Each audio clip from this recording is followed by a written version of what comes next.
Selamat malam teman ngopi. Kita mau ngobrol tentang protokol kesehatan COVID.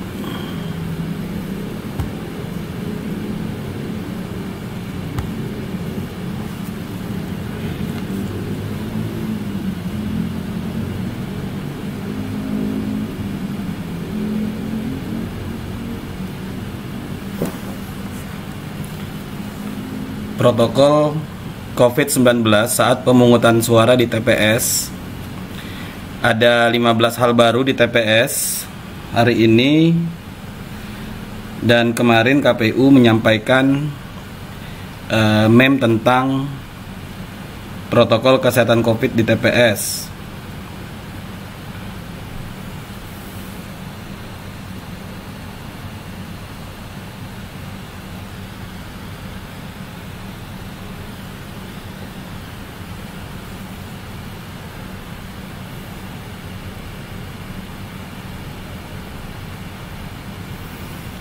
Dan ada beberapa hal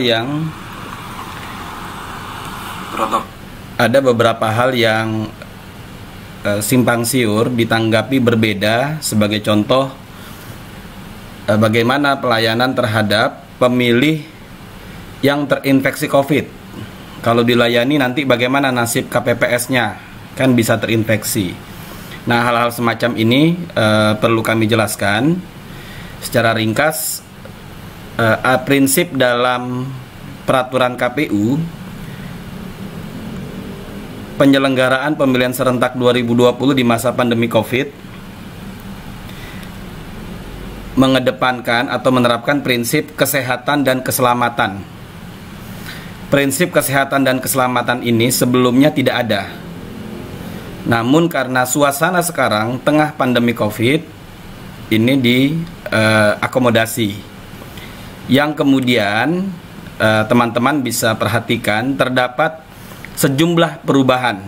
Nah, secara ringkas disebut 15 hal baru di TPS.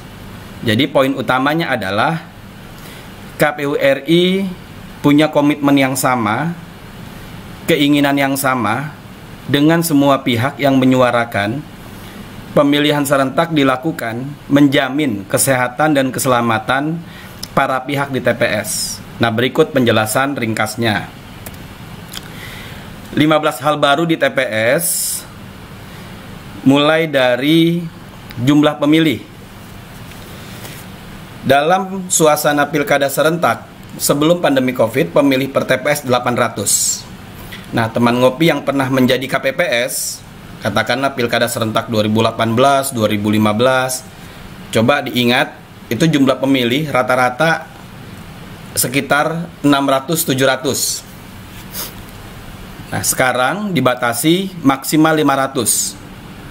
Penurunan angka menjadi 500 ini semata-mata meminimalisir potensi kerumunan, berkurang 40% dari sebelumnya 800 menjadi 500. Yang kedua, diatur pengaturan kedatangan. Nanti di form C pemberitahuan ada pengaturan kedatangan. Yang sebelumnya pemilih bisa datang mulai pukul 7 sampai pukul 13. Sekarang memang tetap demikian, pukul 7 sampai pukul 13. Namun ada himbauan kedatangan. Jadi ini bukan sifatnya wajib, namun himbauan kedatangan ini kita berharap ada komitmen yang sama. Kita kerjasama demi kondisi di TPS tidak terjadi kerumunan. Sebaiknya teman-teman pemilih dan KPPS memberikan informasi dan pengertian kepada masyarakat. Pengaturan kedatangan ini dibuat dalam 5 gelombang. Ada yang pukul 7 sampai pukul 8, pukul 8 sampai pukul 9, yang bila itu bisa dimengerti dan diikuti oleh masyarakat, maka kehadiran pemilih di TPS tidak akan menumpuk. Ya, ini mohon bisa bukan hanya sekedar membagikan C pemberitahuan atau bilang pokoknya harus datang jam segini ya, Nah, tapi diinformasikan kenapa perlu datang sesuai dengan pengaturan waktu yang ini kewenangannya kita serahkan kepada KPPS. Nah, bisa disampaikan terkait dengan pengaturan kedatangan ini pada saat BIMTEK dengan KPPS, hendaknya KPPS melihat kebiasaan warganya masing-masing. Kan kenal tuh misalnya, oh kalau ini biasanya bangun pagi, maka diberi waktu pertama 7 sampai pukul 8. Nah, kemudian ada warga yang bangunnya suka siang misalnya ya. Katakanlah kalau misalnya bangun subuh kemudian tidur lagi, bangunnya jam 10. Nah, maka dialokasikan pukul 10 sampai 11 atau 11 sampai dengan 12. Nah, ini penting didialogkan terkait dengan pengaturan kedatangan. Bagaimana kalau pemilih misalnya datang ke TPS tidak sesuai dengan pengaturan waktu? Tidak apa-apa, namun kami sangat berharap agar sesuai dengan pengaturan waktu yang sudah ditentukan. Nah, yang menentukan si A, si B, si C jam berapa sepenuhnya teman-teman KPPS. Nah, mohon pada saat BIMTEK dengan KPPS atau teman-teman KPPS bisa mengatur ini. Berikutnya, hal-hal sederhana. Biasa kita suka berdekatan pas ketemu. Ajang pemungutan suara biasanya menjadi ajang silaturahim antar warga. Nah, mohon tidak berdekatan, diingatkan ya, demi kebaikan masing-masing. Terlebih lagi tidak bersalaman. Ya, tidak usah jauh-jauh, saya juga kalau ke TPS biasanya ketemu dengan warga, tetangga, apa kabar Pak, apa kabar Bu. Nah, kita bersalaman. Nah, mohon tidak bersalaman. Kemudian sudah ada sarana cuci tangan. Nah, mohon nanti setiap warga, setiap pemilih yang datang ke TPS terlebih dahulu mencuci tangan. Kemudian gunakan masker selalu. Ini saya pikir sudah menjadi kebiasaan baru kita, setiap keluar rumah pakai masker. Nanti diberi sarung tangan oleh KPPS. Kemudian KPPS menggunakan pelindung wajah. Kita berharap pemilih membawa alat tulis sendiri. Disiapkan juga tisu kering. Ini khususnya setelah pemberian tinta. Kemudian KPPS sehat. KPPS sehat ini maknanya adalah KPPS yang bertugas. Tadi saya baca berita epidemiolog meminta agar KPU tidak menurunkan petugas yang positif corona. Insya Allah tidak. KPU melakukan mekanisme sebagai berikut, memastikan KPPS sehat. Pertama, pengaturan terkait dengan KPPS sehat ini sesuai dengan rekomendasi gugus tugas. Gugus tugas protokol kesehatan COVID-19 dan Kementerian Kesehatan. Usia petugas berkisar antara 20 sampai 50 tahun. Yang kedua, tidak memiliki penyakit komorbid atau penyakit bawaan. Ini demi kebaikan yang bersangkutan pula. Yang ketiga, dilakukan rapid test oleh KPU kepada KPPS terpilih. Kalau hasilnya reaktif, dilakukan mekanisme tertentu yang intinya adalah hanya KPPS dengan kondisi tubuh hasil pemeriksaan rapid non reaktif yang bertugas. Kemudian dilakukan cek suhu tubuh ya, 37,3 derajat. TPS secara berkala sejak awal sampai akhir secara berkala diberi disinfektan. Kemudian tinta tidak lagi dicelup, melainkan tinta ditetes dan disiapkan bilik khusus.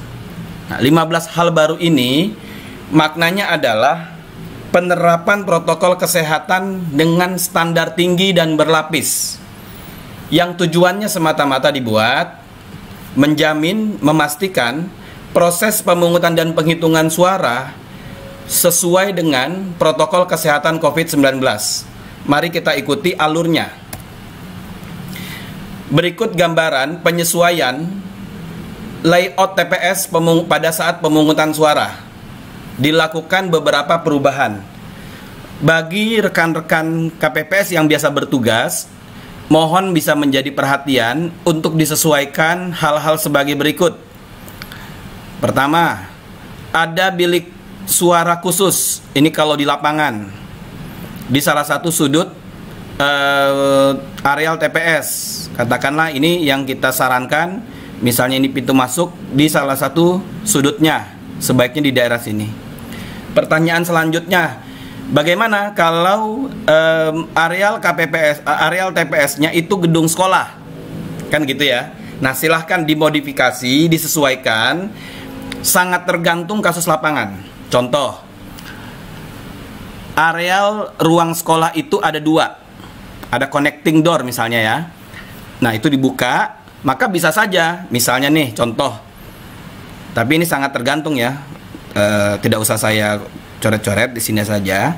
Misalnya ini pintu kelas, ini connecting, ada 2, di sini juga ada ruangan. Nah, bisa diatur mekanismenya, menyesuaikan, bisa saja di sebelah sini ya connecting, atau misalnya di sebelah sini gitu. Nah, itu silakan diatur, semata-mata menyesuaikan dengan kondisi lapangan yang substansinya adalah ada bilik khusus. Ini yang pertama. Yang kedua, di areal pintu masuk TPS disiapkan sarana cuci tangan ya. Kemudian pengaturan jarak meja kursi sekira 1 meter. Nih, disiapkan berjarak 1 meter. Semuanya berjarak 1 meter, diatur ya. Oh, kalau begitu menjadi sedikit dong kursi tempat duduk pemilih dari sebelumnya, bisa sejumlah kursi karena 1 meter berkurang. Iya, untuk itu sudah diselesaikan atau diatur sebelumnya jumlah pemilih per TPS 500, sehingga bisa proporsional, masih mencukupi. Kemudian ketiga, ada tempat pembuangan sampah. Ini untuk sarung tangan yang telah digunakan. Terakhir, di pintu keluar disiapkan pula tempat cuci tangan. Ini maknanya KPU ingin pemilih ketika datang ke TPS, masuk ke TPS dalam kondisi yang bersih, ketika keluar TPS juga dalam kondisi yang bersih. Ini khusus layout TPS untuk pemungutan suara. Berikutnya tentang alur pemungutan suara. Nah, dimulai persiapan sebelum rapat pemungutan suara. Ada hal baru, yaitu penyemprotan area TPS. Nah, ini dengan disinfektan. Kemudian ada pembukaan dan arahan ketua KPPS. Jadi setelah persiapan, ini biasanya sebelum jam 7, ini jam 7. Nah, poin pentingnya adalah penjelasan tentang protokol kesehatan. Ini proses pemungutan suara berjalan. Selanjutnya dilakukan penyemprotan disinfektan secara berkala ya. Nah, kemudian jika terjadi kasus tertentu, ada prosedur yang dapat dilakukan. Nanti saya ulas beberapa contoh. Dan kemudian proses pemberian suara berjalan. Persiapan sebelum rapat pemungutan suara. Upaya pencegahan dan pengendalian COVID-19 dilakukan penyemprotan sebelum rapat pemungutan suara dengan rincian sebagai berikut. Nah, ini terkait dengan kegiatan penyemprotan atau pemberian disinfektan. Pertama, sebelum dilakukan penyemprotan, petugas KPPS memastikan segala jenis formulir dan perlengkapan yang mudah rusak ketika terkena air telah diamankan. Kemudian, petugas ketertiban di pintu masuk TPS mengamankan area TPS untuk dilakukan penyemprotan, gitu ya. Yang ketiga, instruksi untuk penyemprotan itu dari ketua KPPS dilakukan oleh petugas ketertiban pintu keluar atau PAM TPS di pintu keluar, menyemprotkan cairan disinfektan, disaksikan oleh pengawas serta saksi yang sudah hadir. Ini sebelum pukul 7. Kemudian kedua, pembukaan dan arahan dari ketua KPPS perihal kegiatan pemungutan suara dengan protokol kesehatan, yaitu pertama atau pengucapan sumpah janji anggota KPPS dan petugas ketertiban. Nah, kegiatan ini biasanya jam 7 nih, waktu setempat. Kemudian pembukaan perlengkapan pemungutan suara, ya, dibuka kotak suara, isinya disusun di meja, dihitung surat suara dan seterusnya. Kemudian penjelasan mengenai tata cara pelaksanaan pemungutan suara. Selanjutnya penjelasan perihal protokol kesehatan yang harus dipatuhi dalam areal TPS oleh petugas KPPS, saksi, pengawas, pemilih yang hadir. Ya, ini penting karena ini hal baru. Tidak semua orang mengetahui dengan baik. Bisa saja terjadi misinformasi atau salah paham. Guna meminimalisir itu penting ya menjelaskan protokol kesehatan, yaitu selalu menggunakan masker yang menutupi hidung hingga dagu ketika berada di area TPS. Yang kedua, selalu menjaga jarak. Ini mudah diucapkan, sulit dilaksanakan. Kadangkala kita tuh kalau ngobrol kelupaan deket gitu ya. Nah, kemudian ada perasaan nggak apa-apalah deket-deketan. Nah, mohon diingatkan, tidak peduli zona hijau, zona kuning, zona merah, selalu menjaga jarak. Kemudian mencuci tangan sebelum masuk ke TPS. Tidak boleh siapapun masuk ke area TPS tanpa sebelumnya mencuci tangan. Tidak melakukan kontak fisik dalam bentuk apapun. Karena deket, ini kita kan keluarga gitu ya, cuman beda rumah, nggak apa-apa, nggak boleh. Karena sekali dimulai itu bisa berdampak kepada yang lain. Jadi kita sama-sama saling contoh mencontohkan. KPPS selalu menggunakan sarung tangan ketika bertugas. Ini untuk memastikan baik untuk keselamatan dirinya maupun untuk pemilih. Petugas ketertiban 1 yaitu PAM pintu masuk melakukan pengecekan suhu badan petugas KPPS, saksi, pengawas, pemilih sebelum masuk ke area TPS. Nah, mohon dipastikan teman-teman, PAM TPS yang bertugas di pintu masuk memahami dengan baik cara penggunaan termogan. Jangan sampai keliru cara penggunaan termogan. Kemudian, Ketua KPPS menjelaskan jika terdapat pemilih yang memiliki suhu tubuh 37,3 derajat atau lebih, pemilih yang bersangkutan diarahkan untuk menggunakan hak pilihnya di bilik khusus yang telah disediakan dengan didampingi oleh orang lain yang dipercaya oleh pemilih atau dibantu oleh anggota KPPS. Ini biasanya oleh keluarga ya, kalau tidak keluarga oleh petugas KPPS. Pemilih yang telah selesai menggunakan hak pilihnya dihimbau untuk segera meninggalkan area TPS dan tidak berkerumunan di area TPS. Sudah ada saksi, sudah ada pengawas TPS. Dalam suasana normal silahkan ingin menonton sampai habis. Namun dalam suasana seperti ini bisa pula mengikuti dengan cara-cara lain. Yang jelas, untuk prinsip pemilu yang demokratis, terhindar dari manipulasi, mekanisme keberadaan saksi dan pengawas untuk menjamin hal tersebut. Selanjutnya, proses pemungutan suara. Nah, ini buat teman-teman pemilih. Sebaiknya atau mohon selalu antri di luar TPS dengan memperhatikan jarak aman. Nah, di pintu masuk bisa saja teman-teman KPPS nanti di tanah atau di lantai dibikin tuh pengaturan jarak ya, sehingga pemilih terkondisikan. Dikasih tanda atau diumumkan atau diingatkan oleh PAM pintu masuk. Kemudian PAM pintu masuk menghimbau setiap pemilih untuk mencuci tangan dan menggunakan masker. Kemudian PAM pintu masuk mengecek suhu tubuh pemilih. Ini untuk proses pemungutan suara. Selanjutnya, pemilih wajib mengisi C daftar hadir KWK. Kemudian petugas KPPS 5 memberi sarung tangan kepada pemilih. Ini penting terkait dengan mengisi C daftar hadir. C daftar hadir KWK ini sudah dalam bentuk ada isiannya. Dulu dikenal dengan istilah C7, kosongan. Pemilih menulis nama dan seterusnya serta tanda tangan. Sekarang cukup tanda tangan saja. Ya. Cukup tanda tangan saja. Dan mohon berkenan membawa pulpen sendiri. Sedapat mungkin di rumah ada pulpen, bawa pulpen sendiri untuk meminimalisir potensi persentuhan. Kemudian, pemilih menyerahkan formulir C pemberitahuan KWK dan KTPL atau surat keterangan kepada KPPS keempat, ya. Kemudian nanti oleh KPPS keempat dicek nih, benar apa tidak, ya. Untuk menghindari potensi penyalahgunaan formulir C pemberitahuan kepada pihak-pihak tertentu. Kalau saya lihat jumlahnya sudah semakin jauh berkurang atau bahkan sudah hampir tidak ada ya. Namun kita terus waspada meminimalisir potensi manipulasi. Kemudian setelah diberikan sarung tangan dan menyerahkan formulir C pemberitahuan, pemilih masuk ke areal TPS, duduk dan gunakan sarung tangan.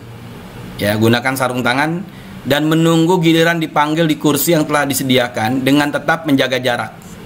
Begitu.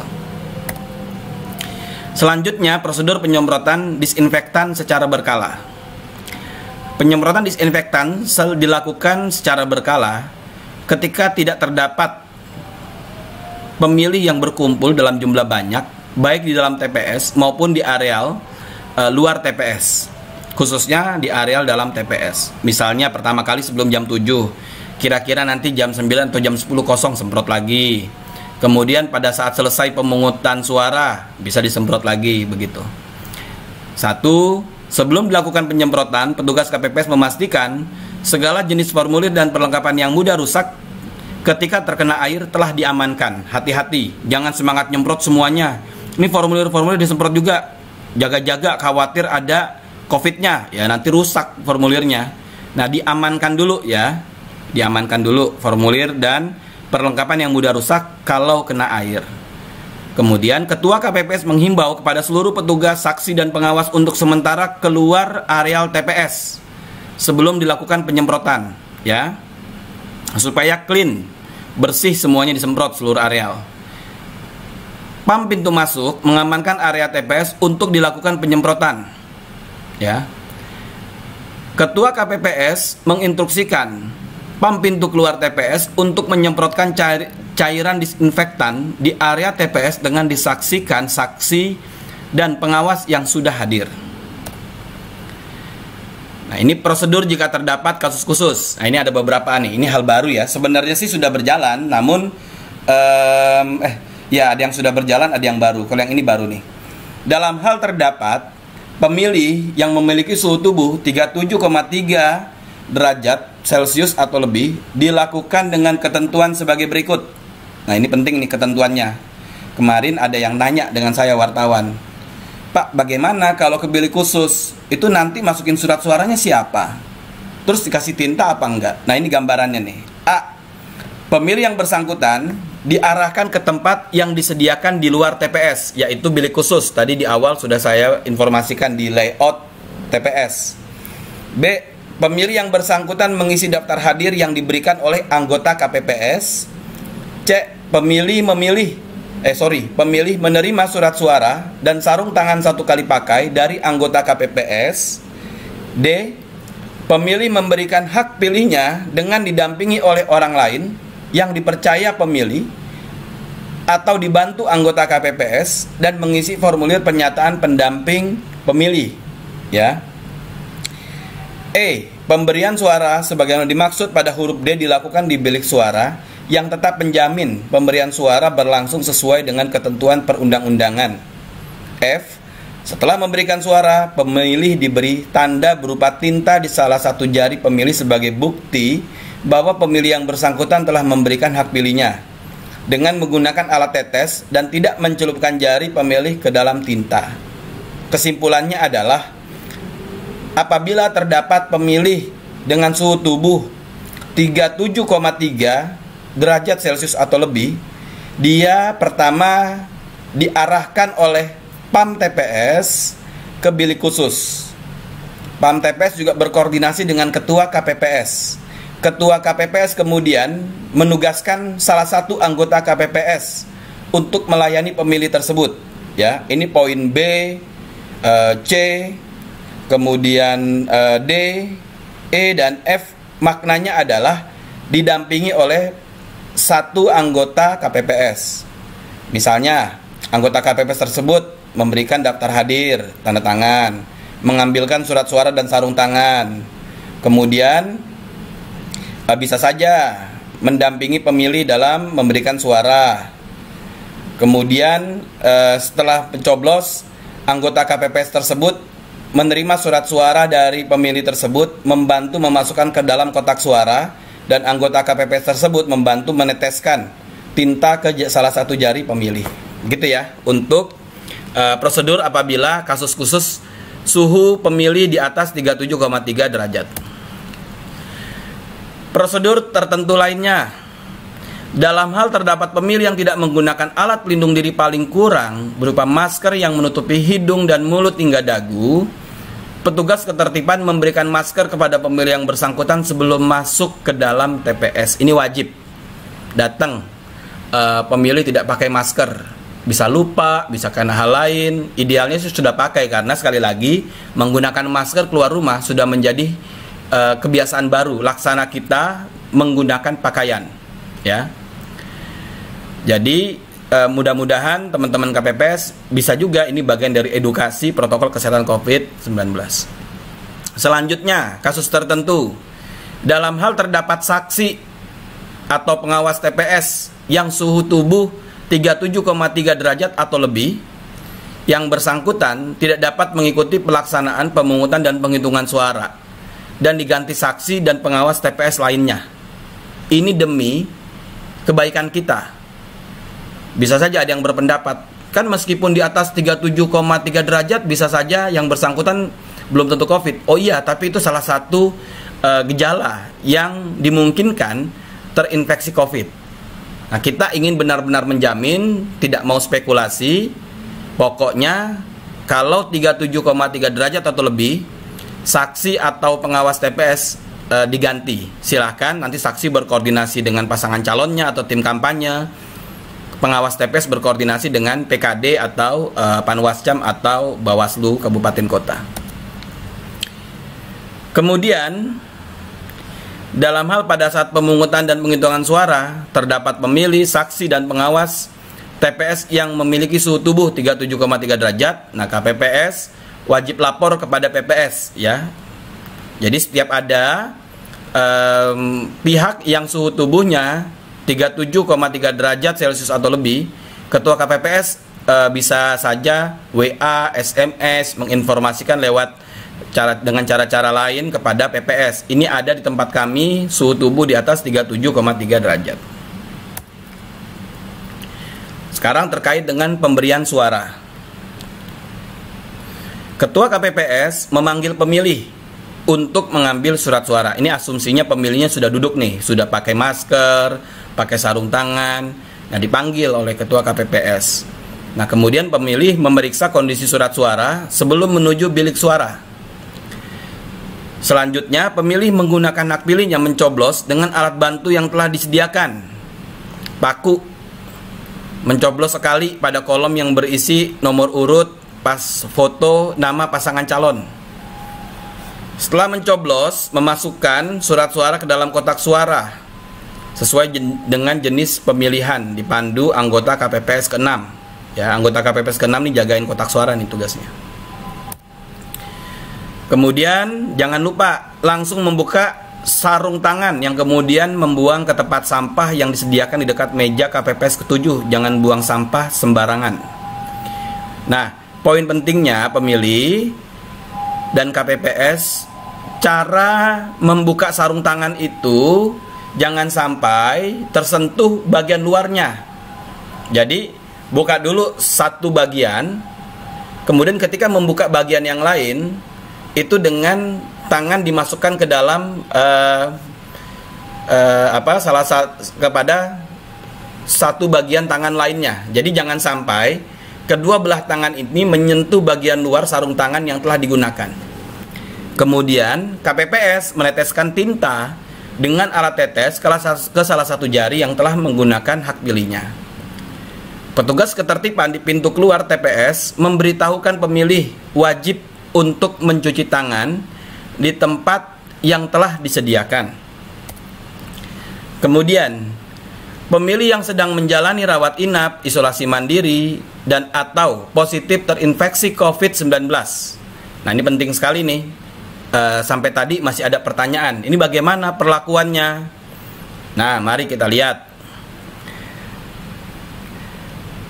Poin pentingnya, sebelum kegiatan pemungutan suara, KPU setempat berkoordinasi dengan perangkat daerah yang menyelenggarakan urusan di bidang kesehatan atau gugus tugas. Ya, kan pasti ada data harian. yang terinfeksi COVID siapa saja, di mana, apakah di rumah sakit atau isolasi mandiri. Nah, data itu diserahkan kepada jajaran kita sampai dengan KPPS, ya. Nah, kemudian setelah dapat informasi itu, dalam melayani pemilih mempertimbangkan jumlah pemilih yang akan menggunakan hak pilihnya dan ketersediaan surat suara, ya. Maka akan ada dua perlakuannya nih. Yang pertama, isolasi mandiri. Oh ya, isolasi mandiri di mana? Di rumah. Kalau di rumah, dia nanti didatangi. Yang kedua, di rumah sakit. Nah, kalau di rumah sakit, KPU Kabupaten Kota memberikan formulir A5 kepada pemilih. Jadi sejak awal bisa dibantu nih. Dengan data yang ada dihubungi, misalnya di rumah sakit, maka KPU membantu pengurusan A5-nya supaya bisa memilih dilayani di rumah sakit. Selanjutnya, bagaimana pelayanannya? 2 orang anggota KPPS ditugaskan oleh ketua, didampingi oleh PKD atau PTPS dan saksi dengan membawa perlengkapan pemungutan suara mendatangi tempat pemilih yang bersangkutan di rumah sakit. Dengan ketentuan, ini buat yang di rumah sakit ya. Pelayanan penggunaan hak pilih bagi pasien dilaksanakan mulai pukul 12 waktu setempat sampai dengan selesai. Misalnya, pukul 12 sudah ke rumah sakit, selesainya pukul 13 lewat, nggak apa-apa, sampai selesai, ya. Kedua, petugas KPPS mencatat pemilih yang menggunakan hak pilih dan menerima model A5 KWK dari pemilih. Selanjutnya, anggota KPPS yang membantu pasien menggunakan hak pilihnya wajib merahasiakan pilihan pemilih yang bersangkutan, mengisi dokumen C pendamping. Dalam hal terdapat pasien baru yang belum terdata, setelah pendataan tersebut, pemilih dapat menggunakan hak pilihnya sepanjang surat suara masih tersedia. Kemudian, pelaksanaan pemberian suara di TPS yang berdekatan dengan rumah sakit dilakukan dengan berkoordinasi dengan pihak rumah sakit, ya. Kemudian KPPS yang bertugas mendatangi pemilih menggunakan alat pelindung diri lengkap, menerapkan protokol kesehatan, pencegahan dan pengendalian COVID-19 sebagaimana diatur dalam pasal 5 dan pasal 6. Bisa saja masuk ke kamar pakai hazmat misalnya, ya. Ada beberapa alternatif, tapi mekanismenya atau substansinya dilayani pemilih yang terinfeksi COVID dengan protokol kesehatan. Bagi pemilih yang sedang menjalani isolasi mandiri karena COVID-19 dan dipastikan tidak dapat mendatangi TPS, ya, KPPS dapat melayani hak pilihnya dengan cara mendatangi pemilih tersebut dengan persetujuan saksi dan Panwaslu atau PKD atau pengawas TPS dengan mengutamakan kerahasiaan pemilih, ya. Pelayanan dilakukan oleh 2 orang KPPS bersama dengan PKD atau pengawas TPS dan saksi. Dalam memberikan pelayanan kepada pemilih, anggota KPPS tetap mengutamakan pelayanan pemilih di TPS. Pelayanan hak pilih dilaksanakan mulai pukul 12 sampai selesai. Jadi sama pendekatan pelayanan pemilih yang terinfeksi COVID, misalnya di rumahnya isolasi mandiri atau dirawat di rumah sakit.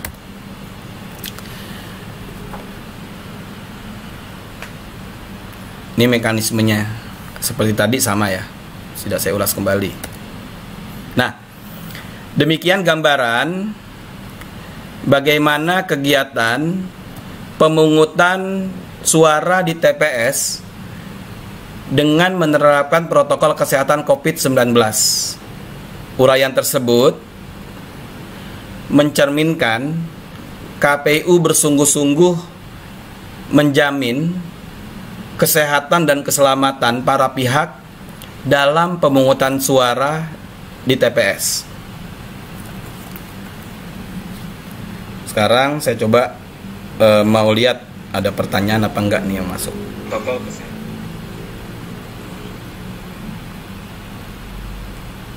Nah, kalau ada satu pintu masuk, ini Ada pertanyaan dari Adeano Galion, ya. Hanya ada satu pintu masuk. Ini bisa jadi menggunakan ruang kelas, ya. Penggunaan ruang kelas sudah jamak, nanti diatur prosesnya, maka masuk dan keluar pemilih melalui pintu yang satu itu. Misalnya di balai desa, bisa, nggak apa-apa diatur. Di pintu di ruangan kelas itu juga ada yang seperti itu, nanti bisa diatur pembagiannya. Dalam hal tidak ada tempat lain, ya. Arega 07.